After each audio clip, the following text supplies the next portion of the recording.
ഒരു കാലത്ത് ഈ കുട്ടികളെ വെച്ചെടുത്തിരുന്നുവെങ്കിൽ ഇപ്പം എനിക്കത് റിലീസ് ചെയ്യാൻ പറ്റാത്ത ഒരവസ്ഥയിൽ വന്നേനെ. ചിലപ്പോൾ അന്ന് ഇതിലും വലിയ ഫ്ലോപ്പ് ആയേനെ.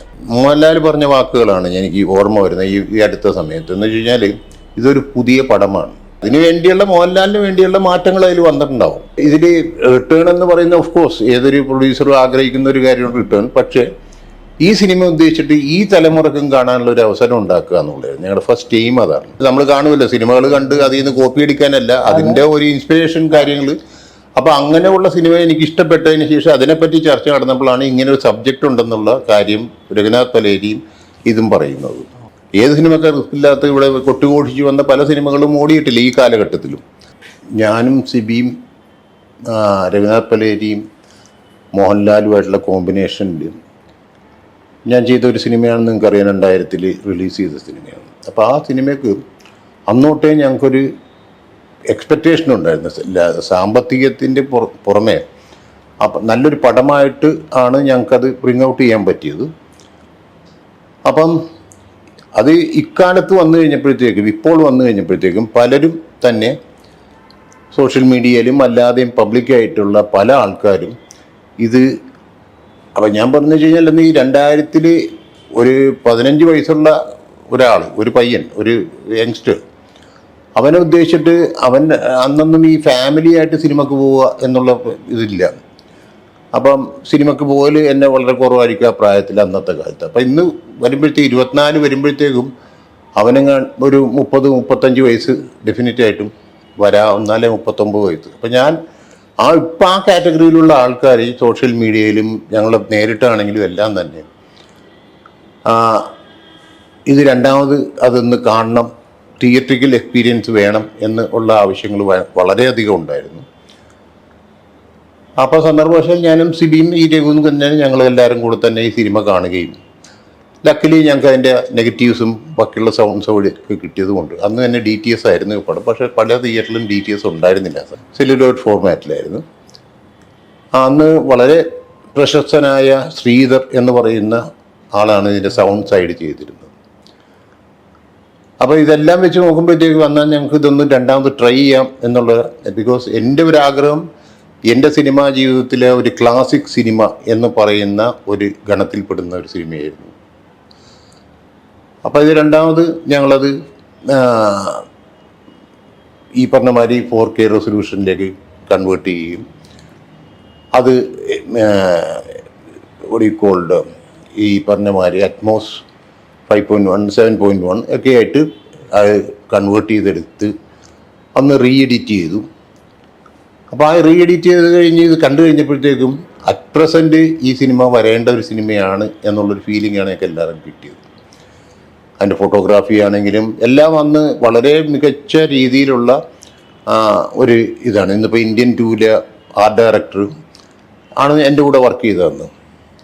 ഇതിനെല്ലാത്തിനും പുറമെ മോഹൻലാലിന് ഒരു വലിയ ഡിഫറൻസ് ഇല്ല, ഈ വലിയതല്ല, ഒരു ഡിഫറൻസും ഇല്ല. അന്നും ഇന്നും ഒരേ രൂപത്തിൽ, അതായത് നമ്മൾ പഴയ സിനിമ എടുത്ത് കൺവേർട്ട് ചെയ്യുമ്പോൾ അതിൽ ആക്ടേഴ്സും ആക്ട്രസും ഒക്കെ ഡിഫറൻ്റ് ആയിരിക്കും. പക്ഷേ ഇതിൽ ദൈവാനുഗ്രഹം കൊണ്ട് മോഹൻലാൽ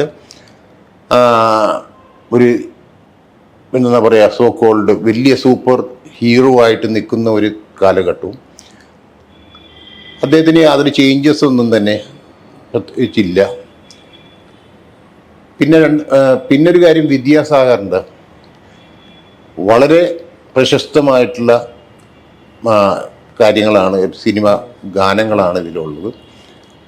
പിന്നെ ഇതിൻ്റെ റീ റെക്കോർഡിങ് അങ്ങനെയുള്ള കാര്യങ്ങളൊക്കെ പുള്ളീൻ്റെ ലൈഫിൽ തന്നെ പുള്ളി പറഞ്ഞിട്ടുണ്ട് പലപ്പോഴും.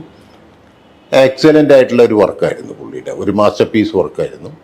എൻ്റെ പിക്ചറിൻ്റെ ഓപ്പണിങ്ങിൽ തന്നെ എന്തൊരു മഹാനുഭാവലു എന്ന് പറയുന്ന വളരെ എന്തെന്ന് പറയുക, ഇന്നത്തെ ഇതിൽ പറയാവുന്ന വിധത്തിലുള്ള ഒരു സജ്ജീകരണമാണ് അതിലെല്ലാത്തിലും ഒരുക്കിയിരുന്നത്. അപ്പോൾ അതൊന്ന് റീഷെഡ്യൂൾ ചെയ്താൽ കൊള്ളാം എന്നുള്ള മോഹത്തിലാണ് ഞങ്ങൾ ഇതിനെ ഇറങ്ങി പുറപ്പെട്ടത്. ഇതിൽ റിട്ടേൺ എന്ന് പറയുന്ന ഓഫ് കോഴ്സ് ഏതൊരു പ്രൊഡ്യൂസറും ആഗ്രഹിക്കുന്ന ഒരു കാര്യമാണ് റിട്ടേൺ. പക്ഷേ ഈ സിനിമ ഉദ്ദേശിച്ചിട്ട് ഈ തലമുറക്കും കാണാനുള്ള ഒരു അവസരം ഉണ്ടാക്കുക എന്നുള്ളത് ഞങ്ങളുടെ ഫസ്റ്റ് എയിം അതാണ്. ബിക്കോസ് നല്ല സിനിമകൾ അന്നത്തെ കാലത്ത് ഉണ്ടായിട്ടുണ്ടെങ്കിലും അത് വേണ്ട വിധത്തിൽ കാണികളെ ശ്രദ്ധ പിടിച്ചില്ല എന്നുള്ള സംഭവത്തിൽ ഈ ജനറേഷനിലും ഇനി കഴിഞ്ഞ ജനറേഷൻ തന്നെ, ഇപ്പോൾ ഈ നമ്മൾ മോഹൻലാലിൻ്റെ നേതൃത്വത്തിൽ ഇവിടെ ഇതിൻ്റെ ട്രെയിലർ ലോഞ്ചും, അന്ന് ട്രെയിലർ ഇല്ല, ഇന്ന് ട്രെയിലർ ലോഞ്ചും കാര്യങ്ങളൊക്കെ വെച്ചു. ഇന്ന് ഈ ദിവസം ഇന്നെല്ലാം തന്നെ ട്രെയിലർ ഓൾ കേരള തിയേറ്ററിൽ ഓടിക്കൊണ്ടിരിക്കുന്നതാണ്. അങ്ങനെ ഞങ്ങൾ 26-ാം തീയതി, ജൂലൈ 26-ാം തീയതി റിലീസ് ചെയ്യാൻ തീരുമാനിച്ചു. അതിന് മോഹൻലാലിനോട് ഏറ്റവും വലിയൊരു താങ്ക്സ് പറയേണ്ടതെന്ന് വെച്ച് കഴിഞ്ഞാൽ അദ്ദേഹം ഇതിൻ്റെ അതേ സ്പിരിറ്റിൽ എടുത്തുകൊണ്ടും ഇവിടെ വന്നു ട്രെയിലർ ലോഞ്ചും കാര്യങ്ങളും ഒരു പ്രസ് മീറ്റും കാര്യങ്ങളൊക്കെ വെച്ചു മാക്സിമം ഞങ്ങളെ സപ്പോർട്ട് ചെയ്തിട്ടുള്ള ഒരു ആറ്റിറ്റ്യൂഡിൽ പുള്ളി നല്ല സുഹൃത്താണ്. എന്നാലും പുള്ളിയുടെ ബിസി ഷെഡ്യൂളായിരുന്നു. പക്ഷേ എന്നാലും പുള്ളി സമയം കണ്ടെത്തി 2-3 മണിക്കൂറോളം ഞങ്ങളോട് സ്പെൻഡ് ചെയ്തിട്ടാണ് ട്രെയിലർ ലോഞ്ച് വെച്ചതും കാര്യങ്ങളെല്ലാം ചെയ്തതും. അപ്പോൾ അത് ജനശ്രദ്ധ ആകർഷിച്ചിട്ടുണ്ടാകണം എന്നാണ് ഞങ്ങളുടെ വിശ്വാസം. ഞാൻ രഘുനാഥ് പലേരിയായിട്ട് 2-3 പടങ്ങൾ ചെയ്തിട്ടുണ്ട്. അപ്പോൾ അദ്ദേഹമായിട്ട് നല്ല ബന്ധങ്ങളുണ്ട്. അന്ന് അതേമാതിരി സിബി മലയിൽ എൻ്റെ സമ്മറിൻ പത്രയും കാര്യങ്ങളൊക്കെ ചെയ്തതിന് ശേഷമാണ് ഇനി എന്ത് നെക്സ്റ്റ് എന്നുള്ള ആലോചിച്ചുകൊണ്ടിരിക്കുമ്പോഴാണ് ഇങ്ങനെ ഒരു സബ്ജക്റ്റ് ഇവർ നവോദയക്ക് വേണ്ടി ചെയ്ത് അതെനിക്ക് അട്രാക്റ്റഡായിട്ട് ഫീൽ ചെയ്തു. ഒരു മിസ്റ്ററി അതിലുണ്ട്. പറയുന്ന സബ്ജക്റ്റിൽ തന്നെ വളരെ വ്യത്യസ്തമായ സബ്ജക്റ്റ്. അന്നത്തെ ഒരു കുടുംബ പ്രേക്ഷകരും മറ്റുള്ള കാര്യങ്ങളൊക്കെ ആയിട്ടല്ലാതെ വലിയത് ഒരു ലവ് എന്ന് പറയുന്ന, അതായത് പ്രണയം എന്ന് പറയുന്ന ഇതിനെ ആക്കം കൂട്ടിക്കൊണ്ടുള്ള ഒരു സബ്ജക്റ്റായിട്ടാണ് ഇത് രൂപാന്തരപ്പെട്ടത്. അത് ആദ്യം ഈ പറഞ്ഞ മാതിരി യങ്സ്റ്റേഴ്സിനെ വെച്ച് പ്ലാൻ ചെയ്തുവെങ്കിലും സന്ദർഭവശാൽ ഇതിൻ്റെ സബ്ജക്റ്റ് ഞാൻ മോഹൻലാലിനോട് പറയുകയും മോഹൻലാൽ അതിൽ ഇൻട്രസ്റ്റ് കാണിക്കുകയും അങ്ങനെ ഓട്ടോമാറ്റിക്കായിട്ട് അതിലേക്ക് വരികയാണ് ചെയ്തത്. ഞാൻ പറഞ്ഞതെന്ന് വെച്ച് കഴിഞ്ഞാൽ ചേഞ്ചിലിങ്സ് എൻ്റെ സബ്ജക്റ്റ് ദാറ്റ് ഈസ് ഡിഫറെൻറ്റ്, അത് വേറെ ടൈപ്പ് സബ്ജക്റ്റാണ്. പക്ഷേ അത് അങ്ങനെയുള്ള പല എലമെൻറ്റ് നമ്മൾ കാണുമല്ലോ, സിനിമകൾ കണ്ട് അതിൽ നിന്ന് കോപ്പി അടിക്കാനല്ല, അതിൻ്റെ ഒരു ഇൻസ്പിറേഷൻ കാര്യങ്ങൾ. അപ്പോൾ അങ്ങനെയുള്ള സിനിമ എനിക്ക് ഇഷ്ടപ്പെട്ടതിന് ശേഷം അതിനെപ്പറ്റി ചർച്ച നടന്നപ്പോഴാണ് ഇങ്ങനെ ഒരു സബ്ജക്റ്റ് ഉണ്ടെന്നുള്ള കാര്യം രഘുനാഥ് പലേരിയും ഇതും പറയുന്നത്. ചേഞ്ചിലിങ്സുമായിട്ട് യാതൊരു ബന്ധവുമില്ല. അപ്പോൾ അത് അങ്ങനെ സംസാരിച്ച് വന്നപ്പോൾ ഇങ്ങനെ ഒരു സ്പിരിറ്റ് പറയുന്നു എന്നുള്ളൊരു ആശയത്തിലാണ് നമ്മളതിലേക്ക് ലാൻഡ് ചെയ്തത്. ഞാൻ നല്ല സിനിമകൾ, എൻ്റെ കോക്കേഴ്സ് ഫിലിംസാണ്, ഇന്ന് മീഡിയ എൻ്റർടൈൻമെൻറ്റ്സ് എൻ്റെ സെക്കൻഡ് ജനറേഷൻ ഹാൻഡിൽ ചെയ്യണതാണ്. അപ്പം എൻ്റെ സെക്കൻഡ് ജനറേഷനിൽ വന്നു കഴിയുമ്പോഴത്തേക്കും എൻ്റെ മകളാണ് അത് ഹെഡ് ചെയ്യുന്നത്. അവർക്കും ഇതിനെപ്പറ്റി വളരെ വൈകാരികമായിട്ടുള്ളൊരു ബന്ധമുണ്ടായിരുന്നു. അപ്പോൾ അത് റിസ്ക് എന്ന് പറയുന്ന എല്ലാ സിനിമക്കും റിസ്ക് ഉണ്ട്. ഏത് സിനിമക്ക് റിസ്ക് ഇല്ലാത്ത ഇവിടെ കൊട്ടുഘോഷിച്ച് വന്ന പല സിനിമകളും ഓടിയിട്ടില്ല ഈ കാലഘട്ടത്തിലും.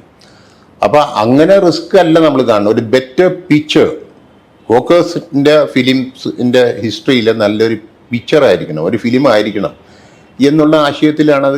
നമ്മൾ അങ്ങനെയാണ് കാണുന്നത്. ഞാൻ സിനിമയെ അപ്രോച്ച് ചെയ്യുന്നത് അങ്ങനെയാണ്. അല്ലാതെ ഈ പടത്തിന് കാശ് കിട്ടൂ എന്നും പറഞ്ഞ് സിനിമ എടുക്കാറില്ല.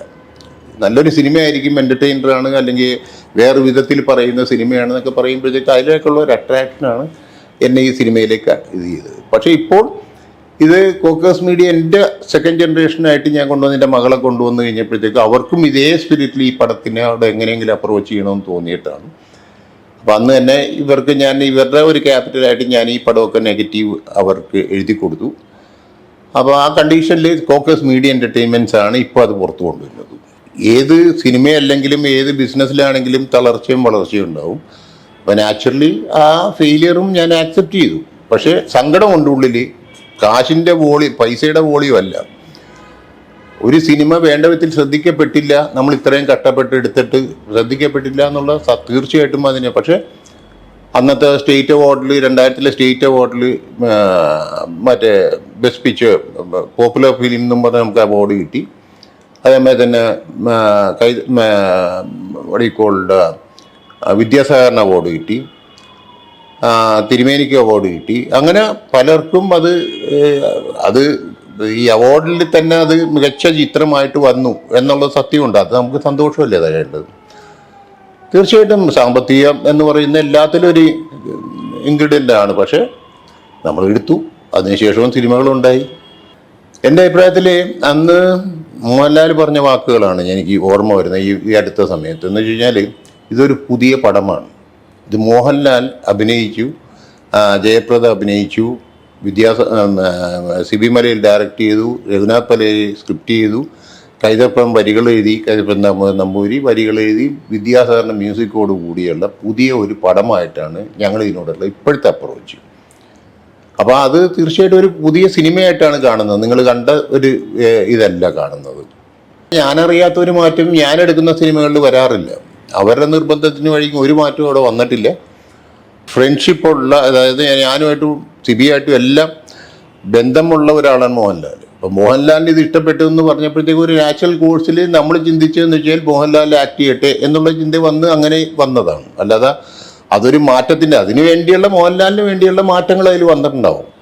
പക്ഷേ ഇത് ഒരു കാലത്ത് ഈ കുട്ടികളെ വെച്ചെടുത്തിരുന്നുവെങ്കിൽ ഇപ്പം എനിക്കത് റിലീസ് ചെയ്യാൻ പറ്റാത്ത ഒരവസ്ഥയിൽ വന്നേനെ. ചിലപ്പോൾ അന്ന് ഇതിലും വലിയ ഫ്ലോപ്പ് ആയേനെ. അങ്ങനെയും വരാമല്ലോ. ബിക്കോസ് അത് ഒരിക്കലും ഒരു സീരിയസ് ആയിട്ടുള്ള, അല്ലെ കുറച്ച് കുട്ടികൾ കൂടിയിട്ട് അന്ന് ജനത്തിന് ഉദ്ദേശിച്ചിട്ട് പുതുമുഖങ്ങളാണ്. അപ്പോൾ അവർ ചെയ്യുന്നതിലും വ്യക്തത ഇതിനുണ്ടാവും എന്നുള്ള പ്രതീക്ഷ നമ്മൾ ചെയ്തത്. ഇന്ന് അതുകൊണ്ടാണ് ഞാൻ സന്തോഷിക്കുന്നു. ബിക്കോസ് അന്ന് മോഹൻലാൽ അല്ലായിരുന്നുവെങ്കിൽ ഇന്ന് ഈ റിലീസ് ഇല്ല. ഇങ്ങനെ ഒരു ക്ലാസിക് ചിത്രമെന്നും പറഞ്ഞ് നമുക്ക് മാറിയിരിക്കാം. മോഹൻലാൽ തന്നെ പ്രസ് മീറ്റ് വളരെ വ്യക്തമായിട്ട് പറഞ്ഞു. ഒരുപക്ഷെ അക്കാലത്ത് മോഹൻലാലിനെ മറ്റൊരു രൂപത്തിൽ കണ്ട് വേറെ സിനിമയിൽ കൂടെ കണ്ട് മനസ്സിലിരിക്കുന്ന സമയത്ത് അവരുടെ ആ ഓഡിയൻസിനെ ഉദ്ദേശിച്ചിട്ട് ആ ലെവലിൽ ചിലപ്പം ഇദ്ദേഹത്തിനെ ആക്സെപ്റ്റ് ചെയ്യാനുള്ള ബുദ്ധിമുട്ടാണെന്നുള്ള ബുദ്ധിമുട്ടായിരിക്കാം ഇതിൻ്റെ ഫെയിലിയർ എന്ന് പുള്ളി പറയുന്നത്. അന്ന് തീർച്ചയായിട്ടും ആ മൂവ്മെൻറ്റ് എന്താണെന്ന് വെച്ച് കഴിഞ്ഞാൽ അന്ന് സെല്ലുലോയിഡ് ഫിലിമിലാണ് ഷൂട്ട് ചെയ്തത്. അപ്പം നാച്ചുറലി അത് പെട്ടികളെല്ലാം തിയേറ്ററിൽ എത്തിക്കുക, DTSന് ഡിസ്ക് ഉണ്ട്, ആ ഡിസ്കുകൾ എത്തിക്കുക.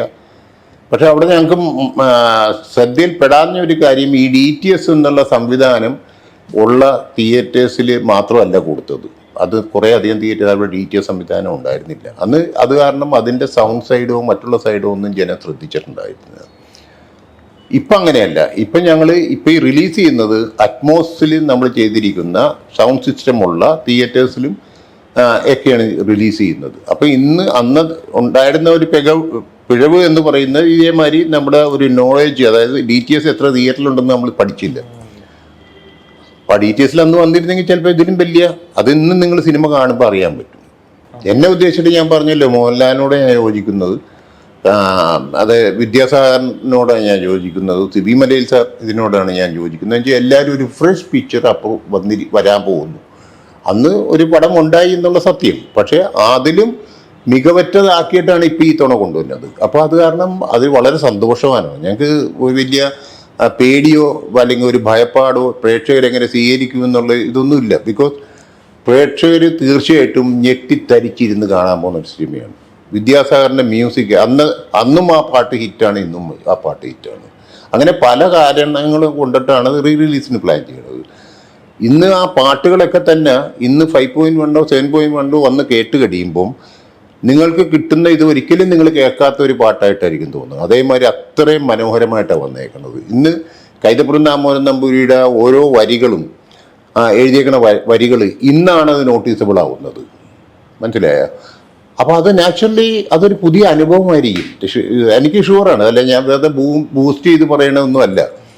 തീർച്ചയായിട്ടും ഞങ്ങൾ ഇതിൻ്റെ ഫൈനൽ മിക്സ് കഴിഞ്ഞ് ഇപ്പം കണ്ടു കഴിഞ്ഞപ്പോഴത്തേക്കും ഞങ്ങൾക്കൊക്കെ മറന്നുപോയി പഴയ സിനിമ എന്താണെന്നുള്ളത്. അതെ, പഴയ സിനിമ കഥ അറിയാം, കാര്യങ്ങളറിയാം, എല്ലാമെങ്കിലും പഴയതിൽ നിന്ന് വളരെ വ്യത്യസ്തമായിട്ടാണ് ഞങ്ങൾക്ക് എല്ലാവർക്കും ഫീൽ ചെയ്തത്. കാരണം ഇപ്പം ഇന്ന് കാലത്തും വിദ്യാസാഗർ വിളിച്ചിരുന്നു. വിദ്യാസാഗർ പറഞ്ഞതെന്ന് വെച്ച് കഴിഞ്ഞാൽ പുള്ളിയുടെ ലൈഫിലെ ബെസ്റ്റ് വർക്കാണ്. അല്ല, അങ്ങനെ ഞാൻ ലോങ് റണ്ണോ അല്ലെങ്കിൽ ഒരു മൾട്ടി ക്രോർ ബിസിനസ് ഞാൻ പറഞ്ഞില്ല. അന്ന് ഞാൻ പ്രസ് മീറ്റിലും പറഞ്ഞായിരുന്നു. അത് 1 കോടി ക്ലബിലോ 2 കോടി ക്ലബിലോ 3 കോടി ക്ലബിലോ ഒന്നും പറയാനുള്ള അധികാരം എനിക്കില്ല. Let us see. അത് ദൈവത്തിന് വിടുന്നു, അത് പ്രേക്ഷകർക്ക് വിടുന്നു, അത്രയേ ഉള്ളൂ. അവരെന്ത് എക്സ്പെക്റ്റ് ചെയ്യുന്നു അത് അതിലും വലുതായിട്ട് ഈ പടത്തിലുണ്ട് ഇപ്പോൾ.